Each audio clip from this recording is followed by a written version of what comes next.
The Google Pixel 6 Pro has aged like fine wine. Now, in the case of the Pixel 6 Pro, the term aged like fine wine is one of the best compliments that you can give a phone that has reached almost 4 years of age. See, wine itself is often a delicacy that gets better and more valuable as the years go on. The high levels of acidity can age well and develop a smoother, richer taste. But if you didn't know, not all wines age nicely. Most wines on the market today are made to be consumed right away, either because they've already been aged or they don't have the right qualities to age. And the industry of wine itself is an amazing concept when compared to the quote-unquote old smartphone market, because not every phone that you've seen over the past few years has aged well. So I can't give the aged like fine wine line to any phone on its last breath, which all in all makes the Pixel 6 Pro that much more special to me. The unusable 6 Pro that we got in 2021 is completely different from the new refined 6 Pro that we have in 2024, and it's one of the few phones that I will recommend to anyone who is looking to get something that does everything that you need a Pixel to do, but for a significantly cheaper price. You want a great camera that takes quality photos and videos?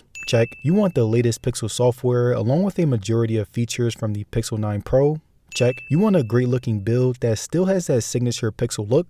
Check. And do you want a Pixel that will last you at least a couple more years? Check. Now, my Pixel 6 Pro has been tested more than any phone out there. It's gone through many trials and tribulations, which is why I wanted to share my personal experience with it and give you guys some reasons as to why I believe that the Pixel 6 Pro deserves a second chance. Now, although I do think the 6 Pro has grown to be a beautiful phone that has reached great heights, I also think that it's best that I tell you guys its downsides that I've encountered, because owning an older phone isn't for everyone, let alone a Pixel 6 Pro. Now, I'm not going to talk about the problems that I've had back in 2021, but what I will do is tell you guys what bothered me when using it in 2024. Starting with one of the most important things that you need within a phone, which is security. Now, the 6 Pro is a pretty hard phone to get into for both the thief and the owner of the phone. It really bothers me how slow and inaccurate the fingerprint sensor was and still is. Either it opened up my phone too slow, it can't read my fingerprint, or it just bugs out and forces me to use my passcode instead. Something else that really bothered me about my 6 Pro was that the connectivity issues were never truly fixed. Since 2021, my 6 Pro has had problems when loading anything from apps to even simple browser pages whenever I wasn't on Wi-Fi. 5G is whooping my Pixel's ass, and due to it taking up so much energy from my 6 Pro, my phone would get really hot and use up a ton of battery, which is why the battery has diminished over the past couple of years. I try to fight that by mostly using Wi-Fi, but whenever I go out, I often use 4G to preserve battery life, since using 5G will cause a string of bad problems. Now, the final thing that really bothered me was something that I have a love-hate relationship with, which is the design. Now, out of every single Pixel phone that I have in my catalog, the Pixel 6 Pro is my personal favorite. I love the curved display, I love the black OG camera bar, and I love the variety of colors. But my only problem with the build was that it was damn near the most uncomfortable phone to use without a case. Since the display was curved and the phone is slim, there was little to no space in the middle, which prevents me from getting a good solid grip, and the glossy material makes the 6 Pro slippery, which only makes it even more uncomfortable. But besides the things that really hindered my experience, the 6 Pro is an overall solid phone. And I think the positives really outweigh the shortcomings, with the main positive being the price. Now, at the time of me making this video, I've seen Pixel 6 Pro prices ranging from $86, which I wouldn't completely recommend, all the way up to $230 at the most. And when you take in the fact that you're getting the latest version of Android, a good display, a great camera, and almost all the amazing Pixel features for under $300, I think it's a steal. And speaking of amazing Pixel features, the 6 Pro also comes with Google Gemini, which is basically Google's version of ChatGPT. I still use all the photo editing features that I will use on my Pixel 9 Pro. I still use the amazingly accurate voice text, and I still use the auto music detection that identifies a song playing in the background without me asking it to.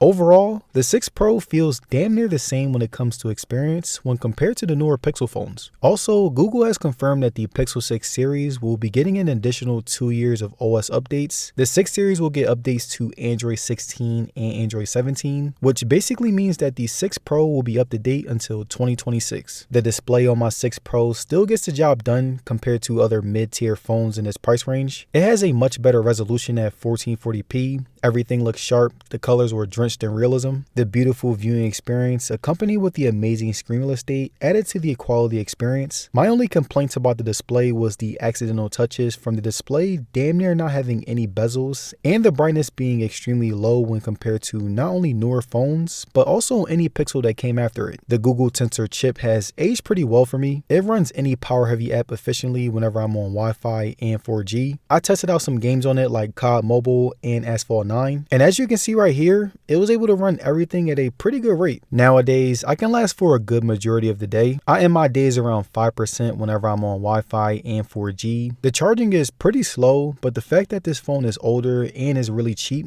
I'm not going to knock it. Now moving on to camera, provides nothing but top tier quality photos, whether it's selfies, outside shots, and even inside shots. As always, Pixel phones have been good at capturing darker skin tones. The blur is subtle but not too much, and the added lighting was just right. Zoom photos on the Pixel 6 and 9 Pro were also great. The more I zoomed in, I was very impressed with its consistency, and the quality and sharpness kept up very well. Inside photos didn't disappoint either. The selfies were very nice since I went where I could get the best lighting, and again, they were very similar to my 9 Pro. Outside photos were the best in terms of lighting and quality, very professional, very exquisite, and this is where the Pixel 6 Pro's camera truly shines. Now the videos on the Pixel 6 Pro were good but not great. My face would look weird at times, but other than that, the outer camera did its best work. You can shoot videos up to 4K and up to 60 frames per second, which is a standard. Many times, I like to use the Pixel as my secondary camera when shooting videos, and the 6 Pro was one of them. Stabilization was solid, and there were plenty options when it came to different modes that you can use. So overall, the Pixel 6 Pro is a very solid phone that has aged very well. And the fact that I'm saying this about the Pixel 6 Pro is insane to me, as it was one of those Pixel phones that got off to a terrible start. All of the minor complaints that I have now are worth it since the price is incredibly cheap. Back in the day, these were a big deal, but I would like to say that the Pixel 6 Pro offers more than its price. But thanks to Google continuously making it better and better with each update throughout the years,